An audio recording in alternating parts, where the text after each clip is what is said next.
What's going on, ladies and gentlemen, Saints and Inks, or as the late great Bernie Mac said, what's up, you squares? Welcome to Track Talk, a part of the Lactic Acid Network. I'm your host, Dominique Smith. Happy New Year to every single person who was listening to the sound of my voice.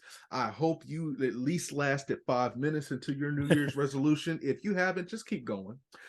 Santa Claus doesn't know everything.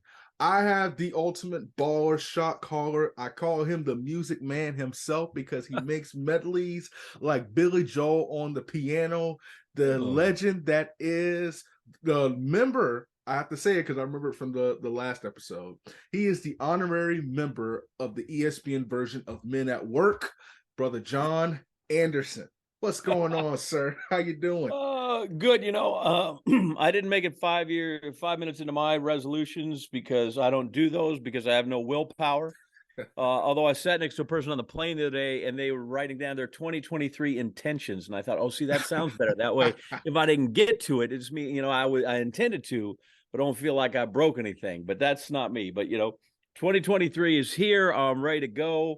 I am landlocked in winter, so I'm like, I'm gonna have to get under cover, find me a decent banked oval, and then we can get on with things. But we're good, and you'll be happy to know if we reach back to our last conversation that I went to a Bucks Nets game down in Brooklyn the other day with my son, who was 20, to going on 21, and so I thought it was a time that we had the talk.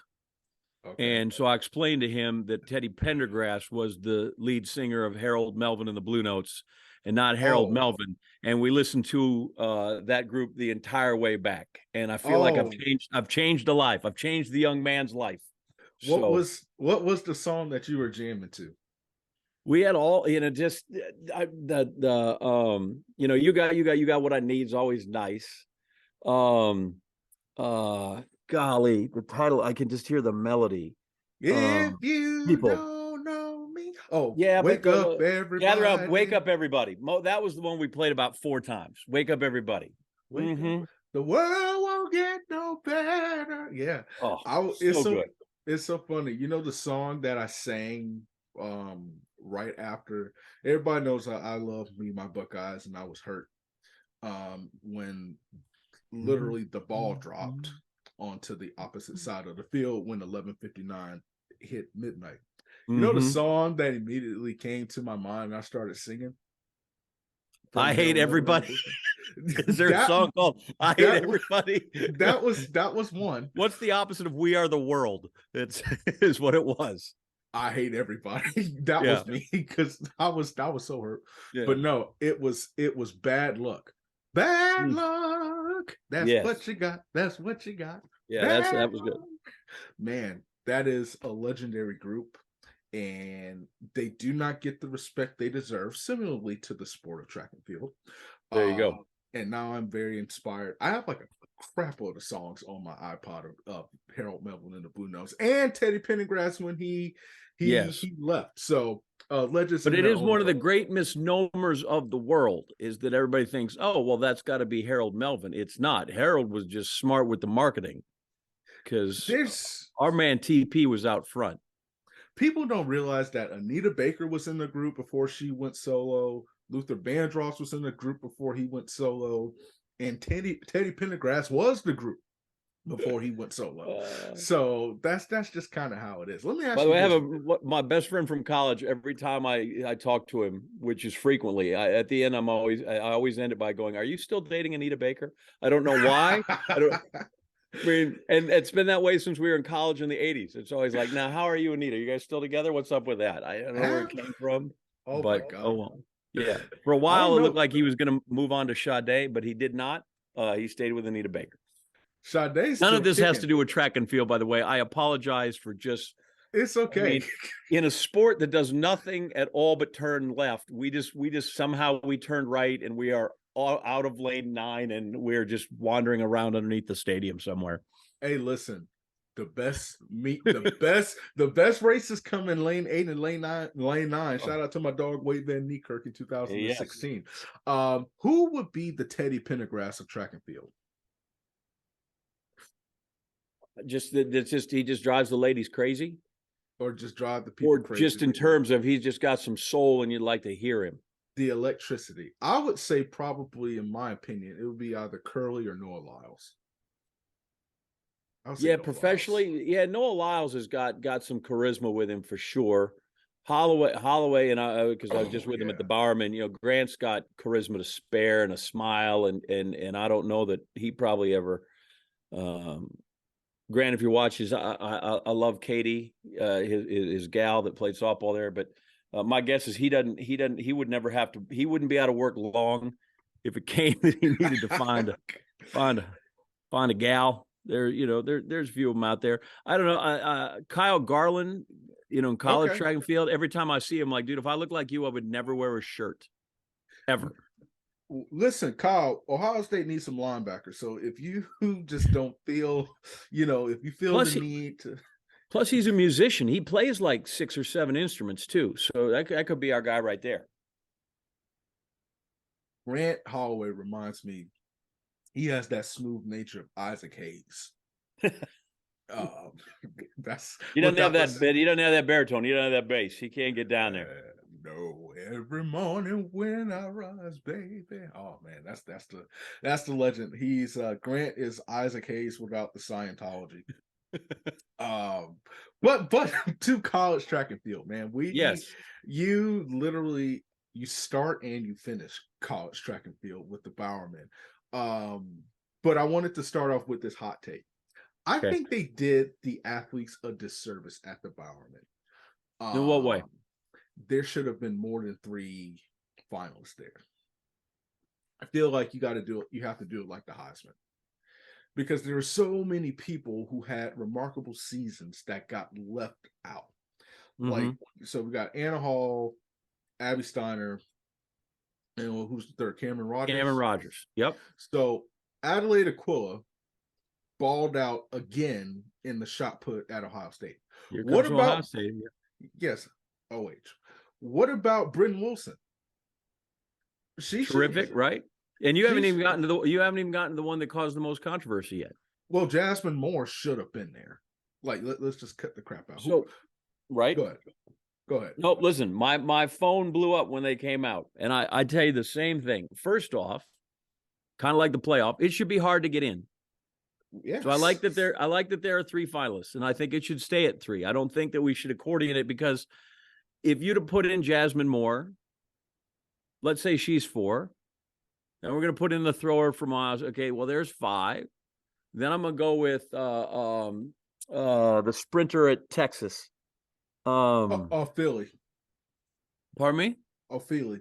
No, Ophelia's at LSU. I mean, oh God, how did I forget that? Oh, what's the girl? Oh my gosh! But so she had a great season, and we ended up because I'm on the board. I'm on the men's watch list. I'm on the board, so I have a vote when it comes to determining finalists. And there were 7 different women put forward. It was crazy, right? They were. You're right. You could have gone 7 deep. But then somebody's going to go 8 deep, and I get it. It's hard. And I'll be honest, the people I had in my top 3 that I voted 1, 2, 3, there were 7. So you actually, you ranked them 1 through 7 and made your vote. The people I had in my top 3 were not the 3 women that were there. Really? Yes. Wow. But here's the thing. If I have been truthful, I had Abby Steiner. I had Cameron Rogers. This is in no particular order, because I believe Cameron Rogers might have had the best season of any woman in any event in 50 years. Yes. And I had Jasmine Moore. And I would have left Anna Hall, who I think is phenomenal. And I thank God I love her dad to death, and we've become friends, and I don't want him to be mad at me. But she's probably the one I would have left home. So I always said you got to push it to 5, just 5. No caps. All just 5 people. Just 5 people. And you think that solved the problem? No, but it would solve this problem. Solve your problem. Yeah, it would solve. Like I can get to 5. We can do 5. 5 would be easy. 3's hard. That's the same thing. That's so hard. Yeah, it should mean something. And then I will, and the other thing I will say is unlike the playoff right now with 4 teams in college football, right? And going in, my favorite is always like, well, one conference is going to get left out in the Power 5. Right. We knew that when we went to 4. Did the math really stymie people that badly? Apparently. But it varies year to year too in terms of quality. Like there have been Bowerman winners, I feel like in some years wouldn't have been finalists. Yeah. Not only would they not have been winners, they wouldn't have been finalists.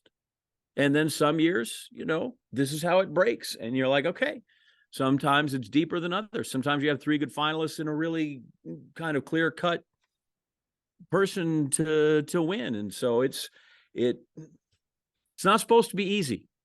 And as I've told Sam Seams time and time again, that if you have people arguing over this, if it becomes locker room talk, if it becomes this thing where you get complaints, then you're onto something. Now your award has become a thing. It has value. It has meaning. Because if it didn't, people would go, whatever, I did a little deal where I was visiting with Devin Allen, and he's like, yeah, Bowerman, whatever. Because he wasn't one of the 3, and probably should have been. I was not associated with that at the time. I've only been a voting member now. This will be like my 4th year that I've been involved. So that was pre-JA. But I'm glad that it's got some passion around it. It's got some worth. I sat with Leroy Burrell, who said, by the way, how's that for effing name drop? So I'm just sitting with Leroy. But he said, listen, this is now the most important award in college track and field, and maybe in track and field. And it's, and so, I'm glad that people have attached that kind of meaning to it, that it's worth getting pissed off over. Not that I'm out to try and get people angry, but I'm glad that it elicits that kind of emotions from people, because it is a big deal, I think, and it's neat to be recognized. And that list of champions is amazing. And as I said, during the ceremony, you could run through all of how many finalists went on to win medals, or how many winners went on to have gold, and blah, blah, blah. Here's all you need to know, really, is that a couple years ago, Mondo and Sid were finalists, but didn't win. That's true.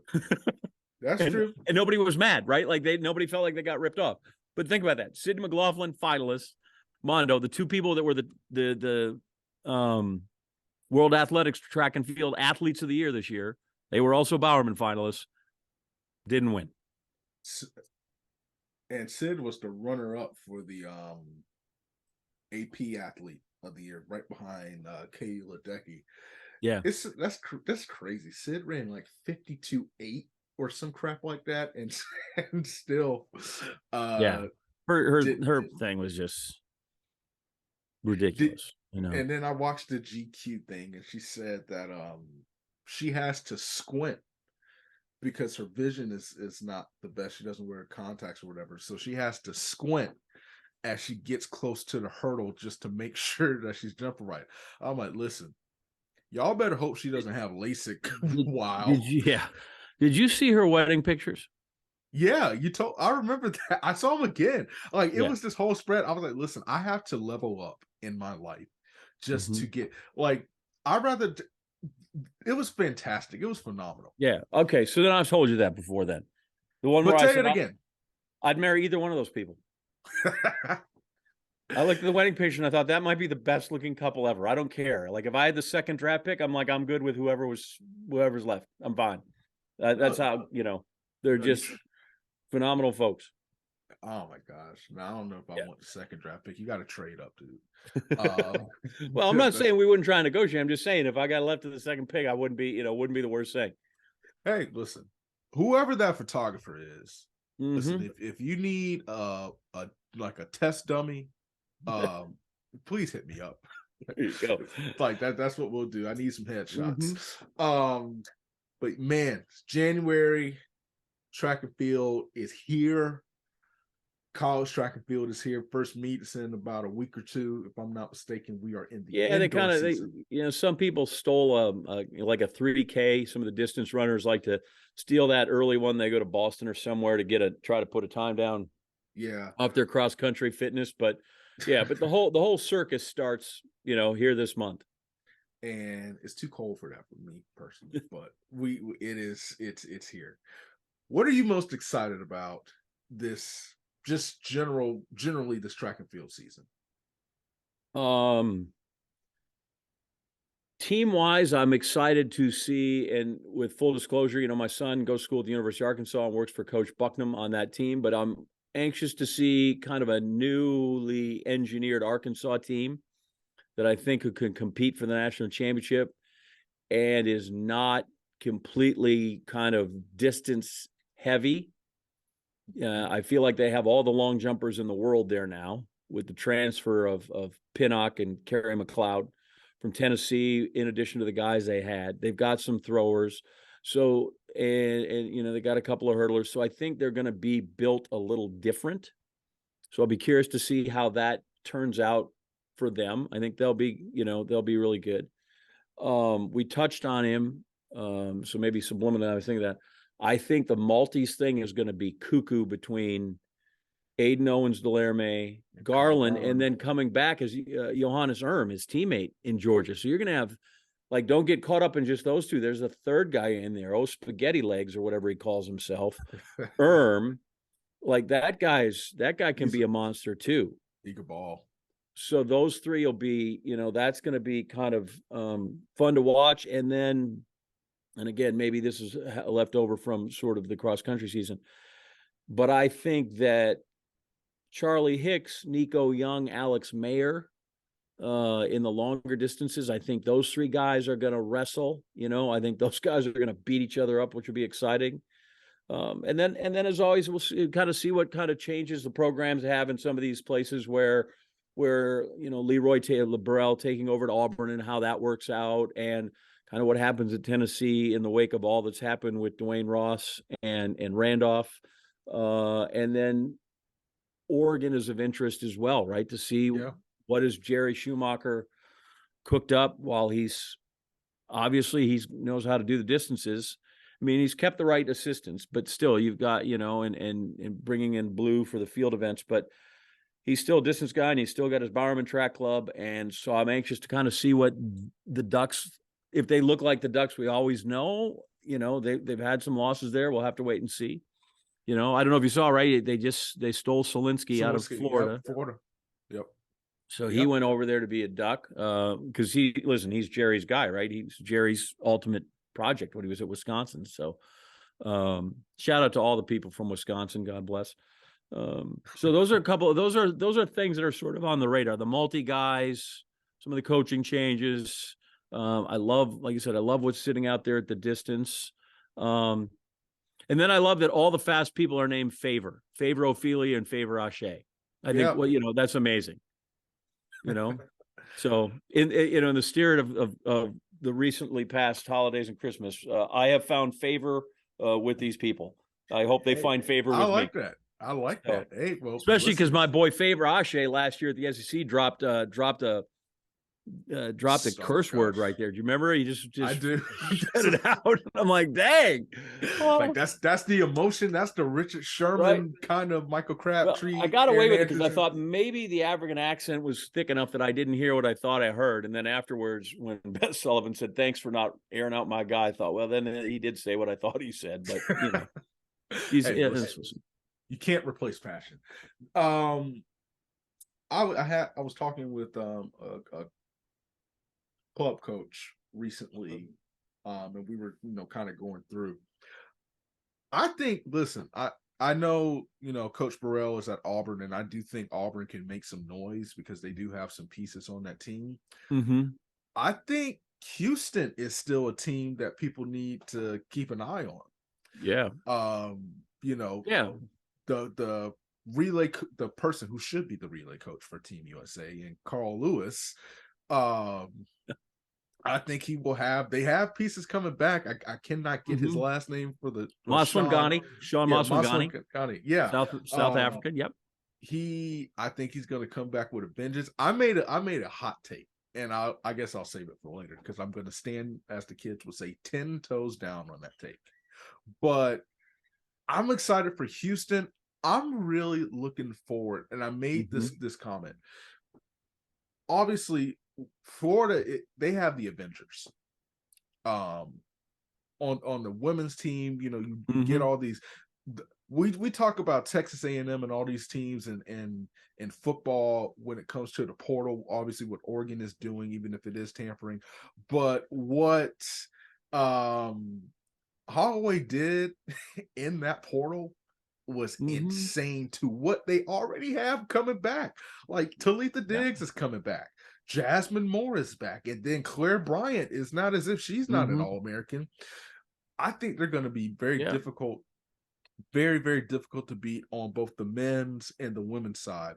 But one thing that I'm interested in teams like Stanford and teams like NC State. Because those are teams that are going to score points. Caitlin Toohey is different. She's different. That's just the best way to put it. She's different. Even though Parker Valley is different too.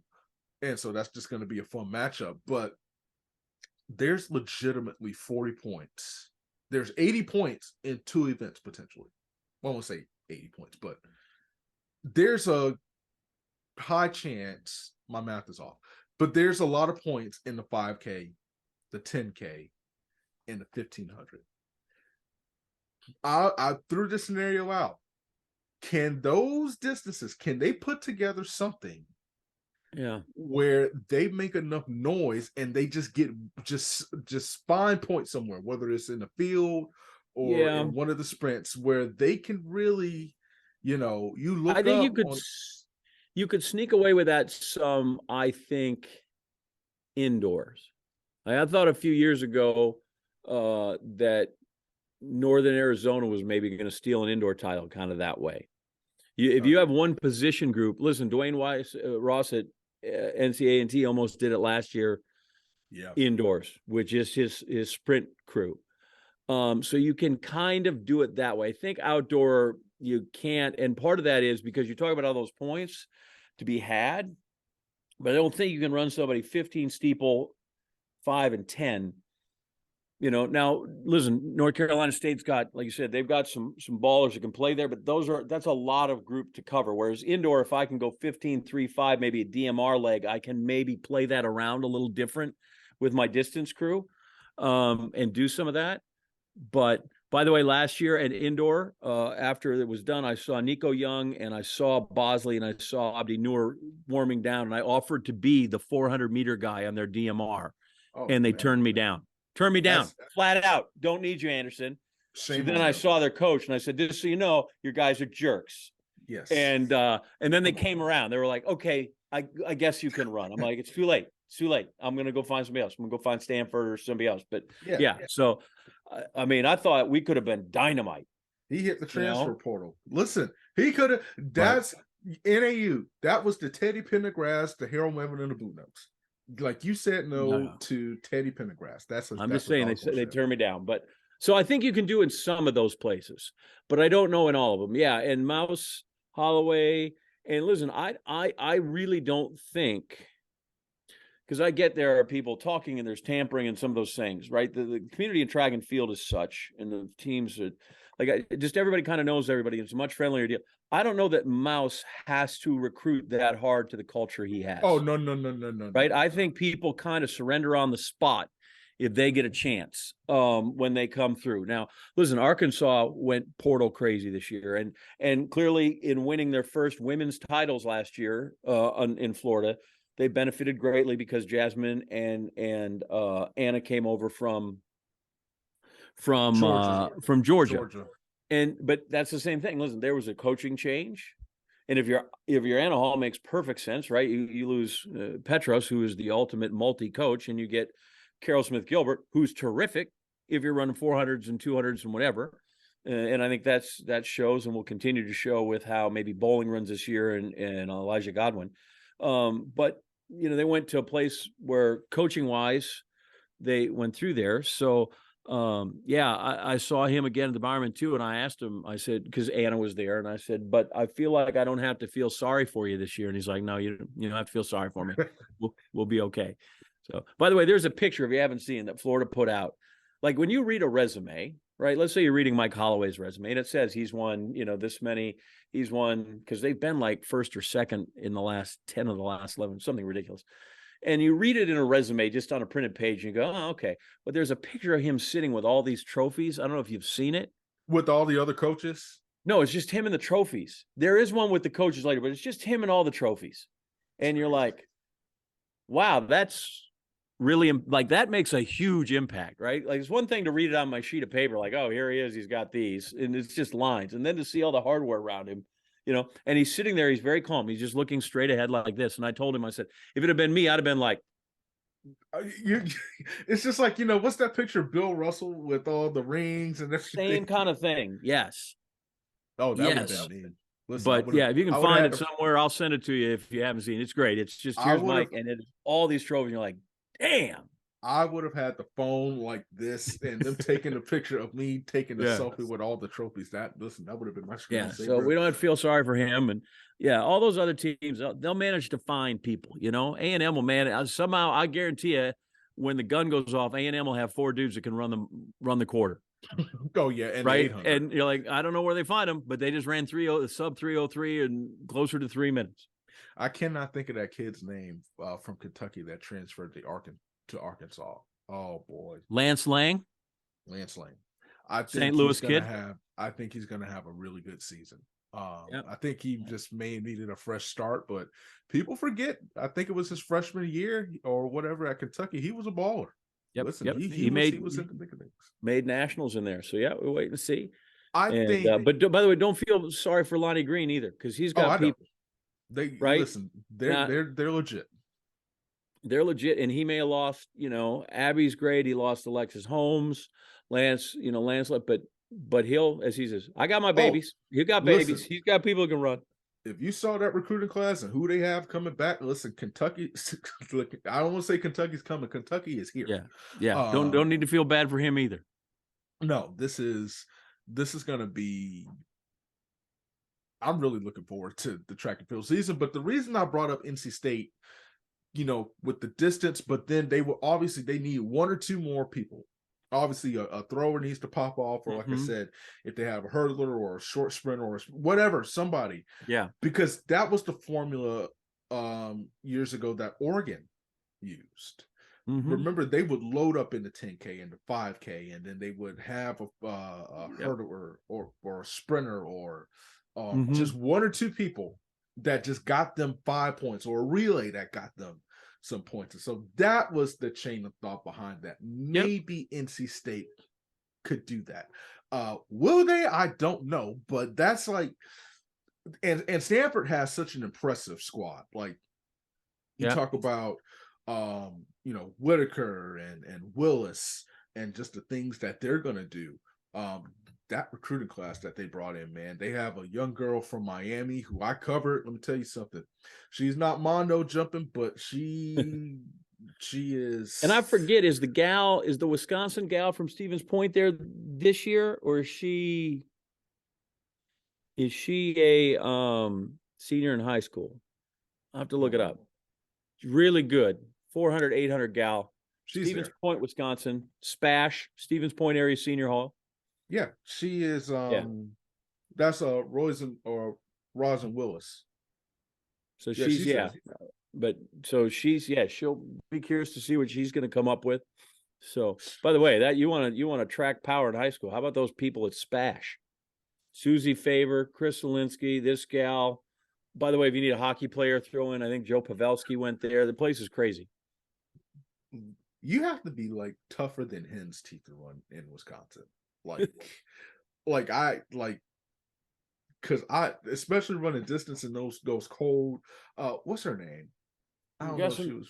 We got some tough people up there, man, that'll run. Alicia Monson. Alicia Monson's a Wisconsin person. Look at Molly Seidel is a Wisconsin person. Yeah. When I grew up, they were really good. Wisconsin won the national title with in 82-ish, 81, 82 with 5 guys. The top 5 guys all were within like 100 miles of Madison. Like it didn't take much to go get them. I was looking to see there was another runner I thought was from there, but no, she was from some Indiana. folks. Oh yeah, some ballers, some shot callers. You know how it is up there. Um, what's a hot take? So I'll give you the hot take that I had Okay. going into this year. Somebody's gonna run 975 legal in the 100. Dang. I just don't know who yet. But it's in. I have a feeling. Who are my candidates? Who are my Williams, Oregon, baby? Yes, that Maswangani. is. We like Maswangani out there. Who's our guy from USC? Is it Burnett that won the 60 twice indoors? Won it, then had to win it again. Yeah, to win again. That will be my hot take. My hot take is there will only be one 60-meter final this year at NCAA in Albuquerque. Let's hope. Here's my hot take. Here's my hot take. Are you ready? I'm 8 people ready. Score. 8 people score indoor, right? Yes. Arkansas will have 5 scores in the long jump in nationals. Oh boy. How's that? 5. Like 1, 2, 3, 4, the number that comes after 4. 5.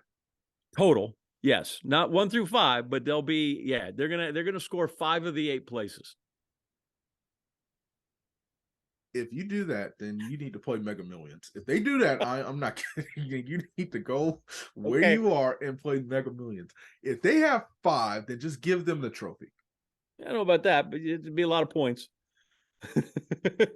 I wasn't ready for that. That is, I thought that the 9-5 was scorching. Okay. 9-7-5. Oh, Favor Ashe, right? He'd be in that group. Yes. There's oh boy, God help me. The kid from actually, I take that back. I don't think he's going to do that. So but he will do well. The kid from Texas Tech. I don't know if he's 9-7 good, but he did run 6-4 in the 60 last year. But legal is dang. Because here's why. Where are NCAAs this year? Yeah, it's going to be a million degrees in Austin. And just like I know, well, you're from Wisconsin, so maybe you don't know this. But when it's hot, you have to run faster because your feet don't want to spend as much time on the track. Just straight fire, pavement. Huh? So it's straight fire. Distance runners, I'm so sorry. I think we should have the distance section go to Eugene, heck, go to Wisconsin, or as T-Pain says, Wisconsin, and then just go from there and have them run. But the sprints and the jumps, listen, they just need to do a little pro series there too, and let Mondo and Sid and I'm telling you, with that heat in July, it'll be like Stevie Wonder's hotter than July in there. In June, I'm sorry. It'll be like Stevie Wonder's. And once you get above 800, then it becomes a detriment. Maybe even at 800. But I'm with you, man. Although I grew up cold, I know what warm is. And warm muscles are long muscles, and long muscles are fast muscles. Oh my gosh, what? Whoever let me ask this. How many records do you think get set this season? I don't know. I'm kind of always amazed, right? And I've said this before, that how the sport, for everybody that says, oh, it's in its death knell and people aren't watching, blah, blah, blah. Man, the sport doesn't disappoint. No. And every time you think like Grant Holloway's gone, you're like, what are you going to do? And our boy Cunningham running 13 flat.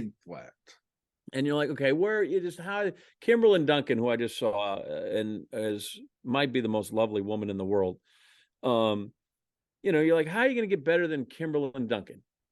And then Jefferson from Florida runs sub 22, and then Abby Steiner comes along. Like, you're just like, how are you going to replace these people? Oh, Melissa Jefferson. So far, the only Melissa Jefferson and the only person that we haven't quite been able to fully replace is Sid. I get that's generational. Because if not, Britton Wilson, we'd be going, my God, look how fast. Like, Britton Wilson's times are off the charts. But, Shamir Little goes away, and you're like, well, how are we going to find who won 2 or 3 of them? And yet somehow, just when you think, oh, we won't have another of that person, there's no way we can replace Christian Coleman, and dudes come through and they run, 6-0 again. So I'm amazed at how the sport perpetuates itself. So I don't really know where that record's going to come from. I just know that there'll be, 2 for sure and 4 probably. and indoors are going to be at Albuquerque, and the track's fairly new, so I don't know quite how quick that is. Yet, you know, A&M's always got a pretty good reputation. Arkansas is pretty quick too. Oh, very quick. So we'll wait to see what that is. But and then you get outdoor, like you said, within, you know, if it gets to be 100 degrees, you're like, all right, well, they're not gonna run that in the they're not gonna run that in the 10,000. But you know, we just went to the cross country nationals. This course is going to be so hard. It's going to wear them out. Mike Smith always was so funny at you at NAU. Unsafe. Shouldn't be running there and sort of trying to help. Yeah, unsafe for kids. Terrible. Shouldn't be there. And 19 gals broke the course record. You adapt. Like you people, people come through. So there'll be folks that will, you know, Favreau Feely's going to run super fast, and how fast will you know, Aaliyah Armstrong go? Oh my and gosh. if she's going to get pushed right there in conference with Grace Stark at Florida, a Messiah Russell there with Kentucky. So those three gals are going to push each other, and you know, because a lot of times that's what you need, is you just need somebody hot on your heels to make you go a little, you know, just a little bit faster, right? And literally, what's if you're going to break a record, all we need is a 10th or 100th of a second. How far are we getting? Right. That's all I need. So here's how we're going to wrap this up. I want a team to watch, one more hot take, and an athlete to watch.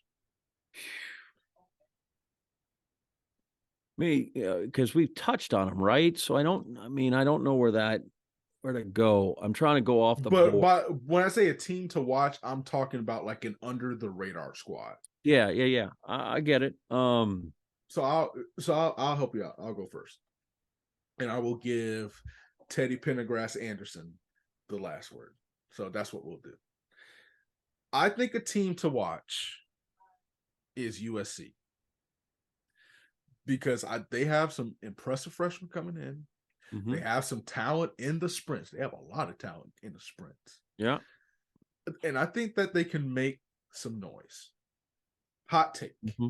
Love Quincy. Quincy Watts is like Quincy. That's another one. Like, how would you not go run for him? If you're a college athlete, you have like you're like a quarter mile or under. Like the decision has to be so tough. Like Arkansas. What's Batman Jackson's daughter just committed there. Oh, she's gonna tear it up. I just have to say that she's gonna tear. But then it's just like, Chris Johnson right now. I mean, Lance Harder, you know, his last go round, his team's gonna be really good, by the way, in his last go round. But Chris Johnson doesn't seem to be. We don't have to feel sorry for him yet when he comes through. You know, so I think it's harder for track. By the way, to find an under the radar team, because I think it's just the way it's set up in the haves and the have-nots. It's a little harder to find some of those for sure. But I'd be curious, because and with their football team playing on Monday night, but can Georgia be an under the radar squad in Carol Smith Gilbert's second year, and she's got Garland and and I think that Bowling and his, well, I guess with COVID, maybe it's not his last year, but you know, like, is this where he finally goes crazy? Is Elijah Godwin, who is the greatest 200-meter, 400-meter runner ever, can he get the last 200? Like, she's trying really hard with him, and he's had some good results. You know, that's provided you know, 6 Florida Gators don't just run over his back trying to get through him. So I think maybe Georgia indoor might be somebody that I would like to look at. That is a good point. Yeah. Stanford overall. The men might be able to. I think they've, you know, JJ Clark's done. He's a phenomenal. That's coach. Established. They could really do some stuff.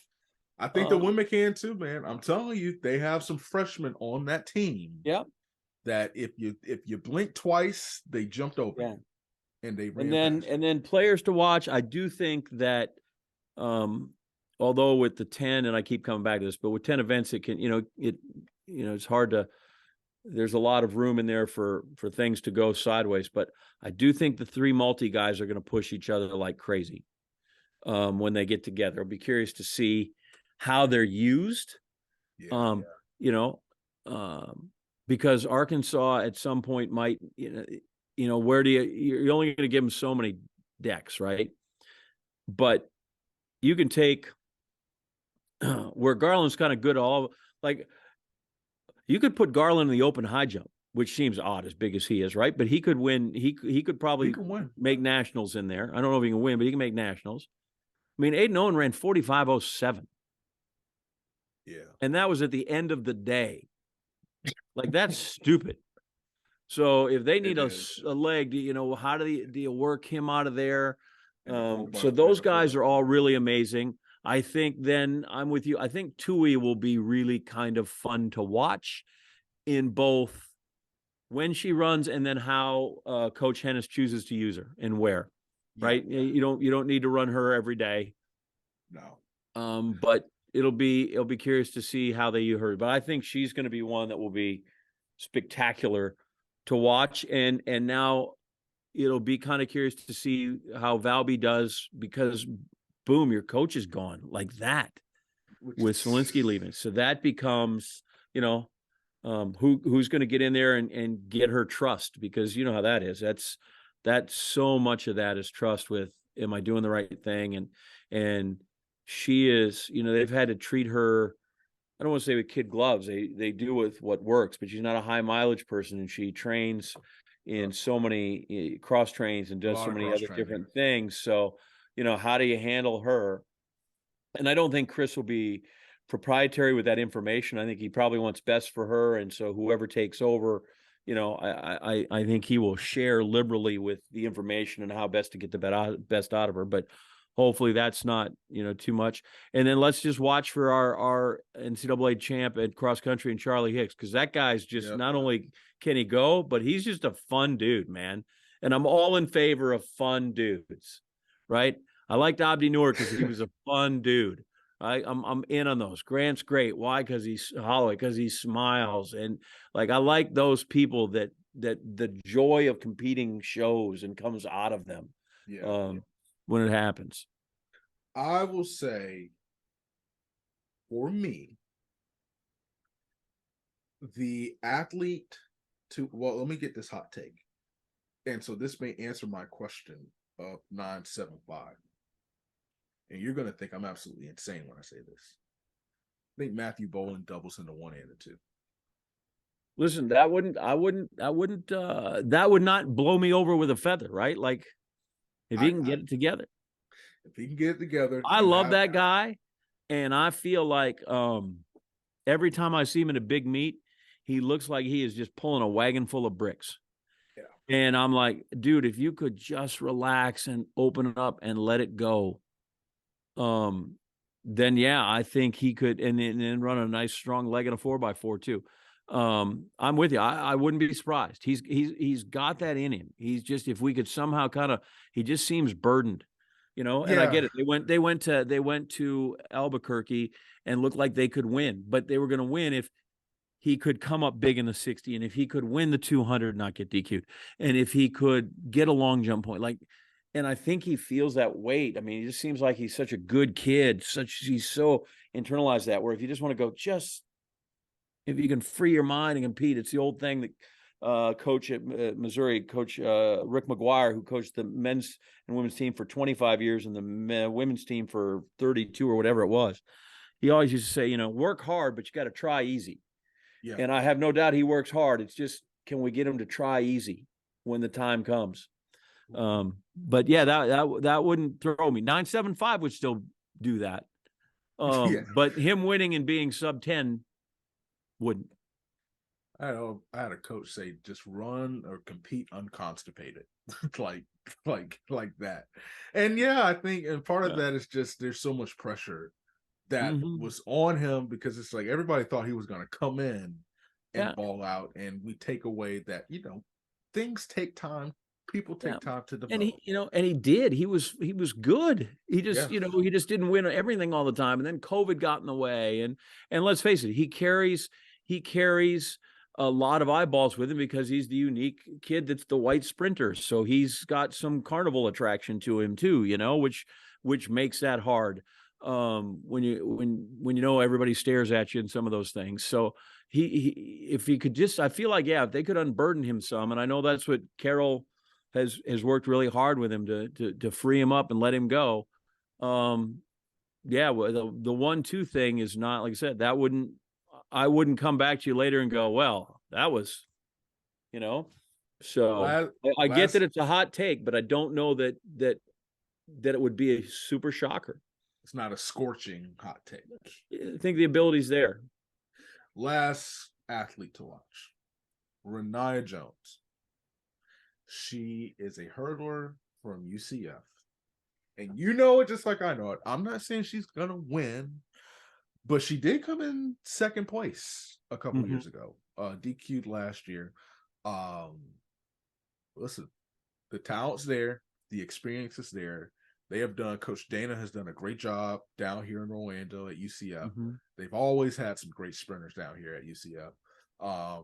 Whether it's Freeman a few years ago, Octavius Freeman, and the different athletes that she run. When did Jeanette leave there? I'm trying to.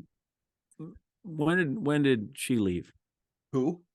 Coach who was the coach there before him? When did Jeanette Bolden? Who am I thinking of? UCLA went back to run the family bakery in Compton. She left like 2 years ago, 3 years ago. Was I still there? I think I wasn't that Jeanette Bolden? Or am I nuts? Yeah, no, we're gonna look like we're idiots. No, okay, good. Because I just the timing gets me, but yeah, it wasn't. It was a couple years ago.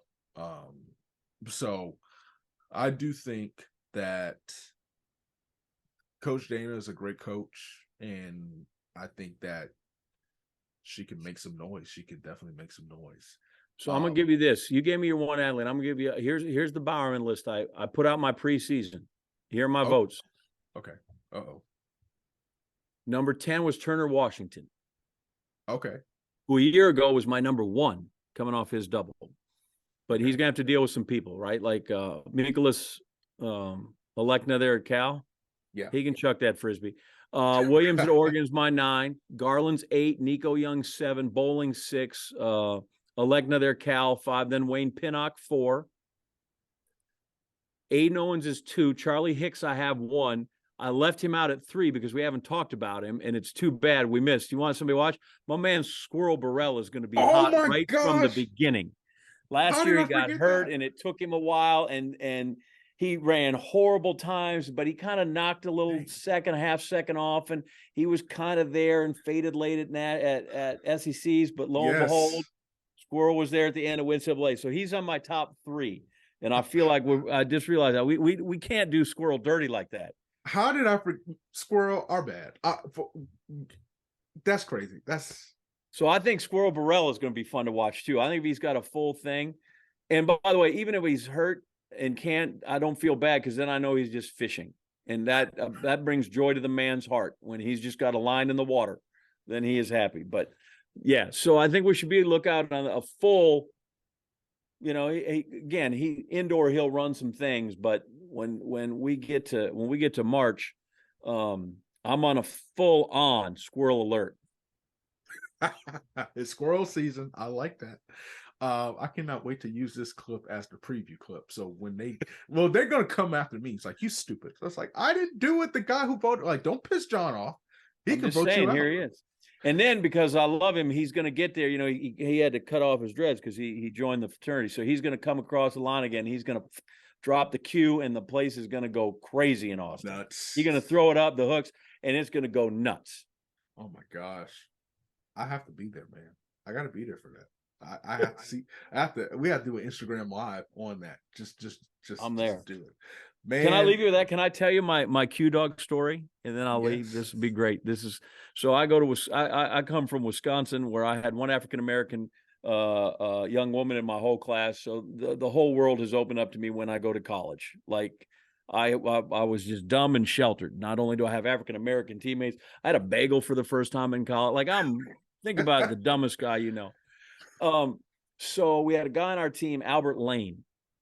Albert ended up winning the NCAA championship in the hurdles his senior year, my freshman year. But we'd go to meets, and Albert was Q. He was Megan, And I had no idea of the culture, what it was. Uh-oh. We go to Louisiana Lafayette, and we all as a team go to a step show.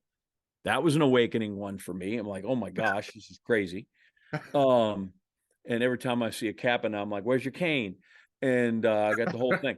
So anyway, Albert would win. No matter where we went, Albert would win. And he'd come across the line, he'd go like this, and the crowd would explode, right? And guys are barking in this whole thing. Well, I have no idea. So finally, about the sixth time Albert wins, I'm like, I don't know where Albert knows everybody. I just assumed he knew everybody because everywhere we went, he'd win and the crowd exploded. I didn't realize that the whole house at every campus came to see this guy and support their man, and he threw it. But yeah, Listen. I just was dumb. I just thought Albert literally knew everybody in every town. Manhattan, Ames, Lafayette, Baton Rouge, where else were we? Just everywhere we went, I just thought, damn, Albert's amazing. Like he must be the popular guy in the world. That story reminds me. He is popular, but you're mostly just stupid and sheltered, Anderson. No, there's a show called I don't know if you've heard of it. It was called The Middle. And so they were based in a town that's not real called Orson, Indiana. It's about a middle class struggling family, and they hated the church they went to because it was like 3 hours long, and so it's this white family of, what was it, 5? Yeah, 5. And so one of the dad, his name was Mike, he was played by Neil Fink or something like that. He played in Scrubs, the janitor in Scrubs. One of his employees was black. He said, come to my church. We get you out there at in an hour and 15 minutes, because Mike was mad because he was missing the game on Sunday. And they walked into the church and everybody's got the robes on and the hats and all that stuff. And I remember the pastor was preaching and the audience goes, amen, amen. And the son goes, oh my God, you could talk in this church? So that story just reminds me of that. I have to bring you down here whenever I make it big. So anybody listening, help me make that dream a reality. Sponsor this show so we can make it. I got to bring you down to the Florida Classic. FAMU, Bethune-Cookman. You are going to. Got a buddy of mine who tells the same. I always tell people, you should never talk about, don't talk about politics, talk about religion. And my favorite thing to talk about is religion. And a buddy of mine who is Catholic, and he's in Missouri. And there is no place, like if you grow up in Wisconsin, everybody's Catholic. Yeah. And you go to Missouri and there's like Baptist. The campus, there's Baptist and things. So he goes and he takes his buddy to the church and to the Catholic mass. And he's explaining to him what's going on. Because, here's why we kneel, you're genuflecting. And then there's the incense and the homilies and the guy, the priest takes off his watch and he puts it on the pulpit and he's, what's that? He goes, he's going to time the homily. We got to be out of here in an hour. So now they go to this guy's church, to the Baptist church, right? And so they're all sitting there and the preacher takes off his watch and the guy goes, what does that mean? He goes, not a damn thing. The funny thing? Who told you that story? Oh, I can't divulge, but I've heard the twist on it many different ways, but I love it. It's always the same thing. I heard the same story. Yeah, I was eating. So yeah, I've heard that story. I would love to hear one day the twist, but I'm gonna take you to the Florida Classic. You're gonna hear some music. All the music we talk about, we're gonna have Star 94.5 playing Frankie Beverly and Mays and the Isley Brothers with Ron Isley and. But see, right now I am agnostic when it comes to that. Now we had a great researcher, Jason Joseph, who is now in LA. He recently left our sports center to go to the LA Sports Center, right? Okay. So he is all about FAMU. And what I told him before he left, that I had just recently seen my man, the former Packer Nick Collins, who went to Bethune-Cookman. You'd have thought I'd shot daggers in the man.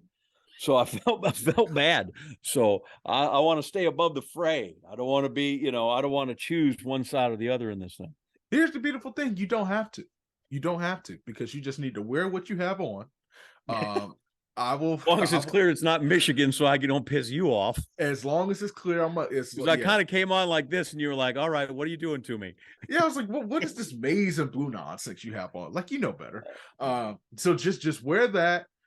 We got you. I have my FAMU shirt on. We're gonna get you some good catfish, some barbecue that's homemade. I'm just gonna tell you, my experience. I ordered a lemonade. It was so sweet. I had to go check my numbers after, but it was the best thing ever. That's what we're gonna have. We need to have our track and field version of the Florida Classic. I won't be mad at anybody, man. That's exactly what I'm gonna do. So, John, tell them about your podcast that you have going. Well, the new one went up on what's January 5th at noon Central Time with one Kenny Mayne. Kenny Mayne. That is this week. Yeah, Kenny Mayne is currently the man.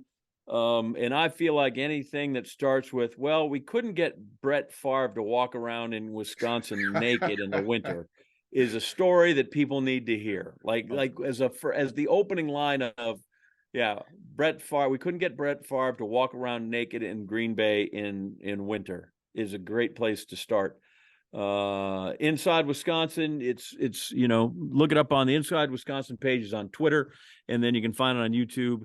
And we don't talk about track and field as much as I'd like, but I did manage to leverage Kenny Harrison on the show.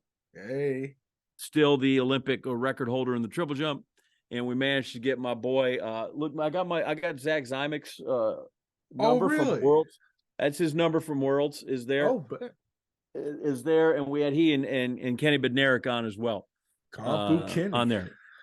So I try to take care of my track people because, like you said, we got some people in Wisconsin. People don't know, but we do. So listen, Wisconsin. That's why the best in Wisconsin has to stay in Wisconsin. That's what has to happen. Is it going to happen? No, but maybe Lou Fickle can sprinkle some of that excellence onto the track. John, this will not be the last time you come on the show.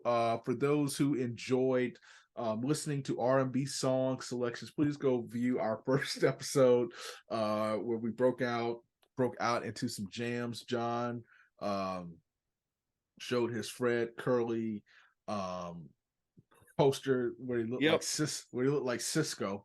By the way, that's worth more now that he's a gold medalist. I'm trying to tell you. Listen, yesterday's price is not today's price. Exactly. I wish everybody a happy new year. Enjoy track, and remember, if you didn't make John's Bowerman list, it was not my fault. All right, you guys have a good one.